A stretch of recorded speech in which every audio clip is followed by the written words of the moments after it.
Assalamualaikum warahmatullahi wabarakatuh. Sebelumnya terima kasih kepada Ibu Nonong Rahimah MPD dan moderator yang telah memberikan waktu kepada kami kelompok 3 untuk mempresentasikan hasil materi kami yang berjudul Pengelolaan Kelas. 1. Pengertian pengelolaan kelas.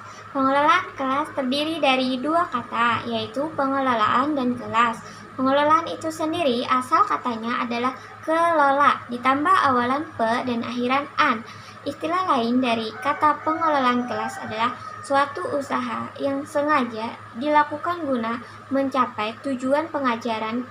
Kesimpulan sederhananya adalah pengelolaan kelas merupakan kegiatan pengaturan untuk kepentingan pengajaran. Dalam konteks yang dimiliki itulah kiranya pengelolaan kelas penting untuk diketahui oleh siapapun juga yang menerjunkan dirinya kepada dunia pendidikan. 2. Ruang lingkup pengelolaan kelas. Ruang lingkup pengelolaan kelas dapat diklarifikasikan dua, yaitu 1. Pengelolaan kelas yang memfokuskan pada hal-hal yang bersifat fisik. Pengelolaan kelas yang memfokuskan pada hal-hal yang bersifat fisik berkaitan dengan tata laksanaan atau pengaturan kelas yang merupakan ruang yang dibatasi oleh dinding tempat siswa berkumpul bersama mempelajari segala yang diberikan oleh pengajar, dengan harapan proses belajar mengajar bisa berlangsung secara efektif dan efisien. 2.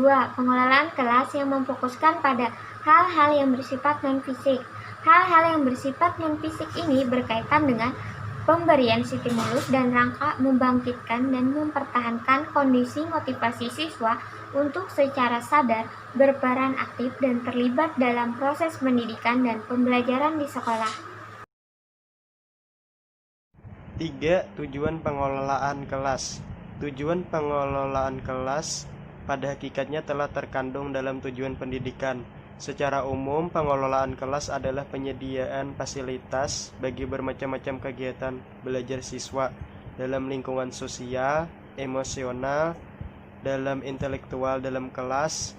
Terkait dari penjelasan di atas, dalam hal pengelolaan kelas dapat pula ditinjau dari segi interaksi komunikatif, artinya seseorang guru dituntut mampu mengatur segala kondisi apapun agar terciptanya komunikasi dua arah, yaitu antara guru dengan murid, murid dengan guru, sehingga proses belajar mengajar dapat berlangsung dengan baik. 4. Peran guru dalam strategi pengelolaan kelas. Pada dasarnya proses belajar mengajar merupakan inti dari proses pendidikan secara keseluruhan. Di antaranya, guru merupakan salah satu faktor yang penting dalam menentukan berhasilnya proses belajar mengajar di kelas. Adam dan DC dalam Usman tahun 2003 mengemukakan peranan guru dalam proses belajar mengajar adalah sebagai berikut. 1. Guru sebagai demonstrator. 2. Guru sebagai pengelola kelas. 3. Guru sebagai mediator dan fasilitator. 4. Guru sebagai evaluator. 5. Prinsip-prinsip pengelolaan kelas. Dalam rangka memperkecil masalah gangguan dalam kelas, prinsip-prinsip pengelolaan kelas dapat dipergunakan.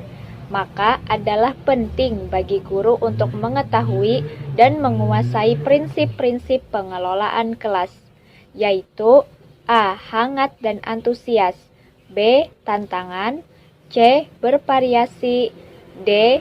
Keluasan, E. Penekanan pada hal-hal yang positif, dan F. Penanaman disiplin diri. Selanjutnya yang keenam adalah pendekatan-pendekatan dalam pengelolaan kelas. Manajemen kelas bukanlah masalah yang berdiri sendiri, tetapi terkait dengan berbagai faktor. Keharmonisan hubungan guru dan anak didik, tingginya kerjasama antara siswa tersimpul dalam bentuk interaksi.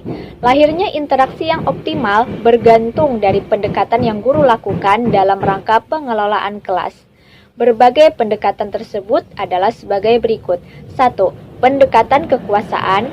2. Pendekatan ancaman. 3. Pendekatan kebebasan. 4. Pendekatan resep. 5. Pendekatan pengajaran. 6. Pendekatan perubahan tingkah laku. 7. Pendekatan sosio-emosional. 8. Pendekatan kerja kelompok. Dan yang terakhir 9 adalah pendekatan elektis atau pluralistik. Penataan ruang kelas. Menciptakan suasana belajar yang menggairahkan perlu memperhatikan peraturan atau penataan ruang kelas atau belajar. Penyusunan dan pengaturan belajar hendaknya memungkinkan anak didik duduk berkelompok dan memudahkan anak didik bergerak secara leluasa. Dalam pengaturan ruang belajar, hal-hal yang perlu dilakukan terdiri dari 5, yaitu 1. Ukuran dan bentuk kelas. 2. Bentuk serta ukuran bangku dan meja anak didik. 3. Jumlah anak didik dalam kelas. 4. Jumlah anak didik dalam setiap kelompok. Dan yang kelima adalah jumlah kelompok dalam kelas. 8. Masalah dalam pengelolaan kelas. Berbagai masalah perilaku siswa itu menimbulkan beberapa masalah pengelolaan kelas. Menurut Made Pidarta, masalah-masalah pengelolaan kelas yang berhubungan dengan perilaku siswa adalah 1.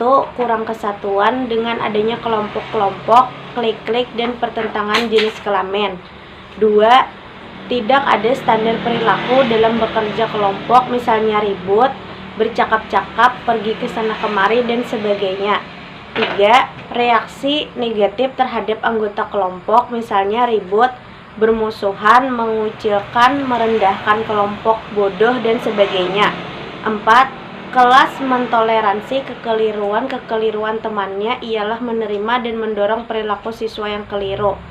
5. Mudah mereaksi negatif atau tergantung, misalnya didatangi monitor, tamu-tamu iklim yang berubah, dan sebagainya. 6. Moral rendah, permusuhan dan agresif, misalnya dalam lembaga dengan alat-alat belajar,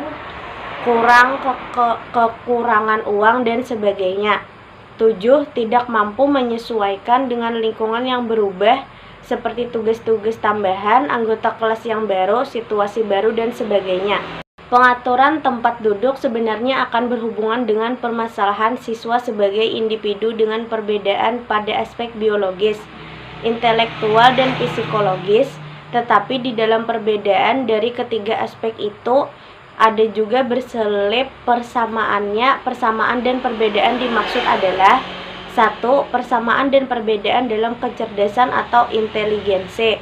2. Persamaan dan perbedaan dalam kecakapan. 3. Persamaan dan perbedaan dalam hasil belajar. 4. Persamaan dan perbedaan dalam bakat. 5. Persamaan dan perbedaan dalam sikap. 6. Persamaan dan perbedaan dalam kebiasaan. 7. Persamaan dan perbedaan dalam pengetahuan atau pengalaman. 8. Persamaan dan perbedaan dalam ciri-ciri jasmaniah. 9. Persamaan dan perbedaan dalam minat. 10. Persamaan dan perbedaan dalam cita-cita. 11. Persamaan dan perbedaan dalam kebutuhan. 12. Persamaan dan perbedaan dalam kepribadian.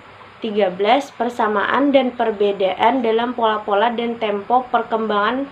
Persamaan dan perbedaan dalam latar belakang lingkungan. Sekian presentasi dari kelompok kami. Salah hilap mohon maaf. Wassalamualaikum warahmatullahi wabarakatuh.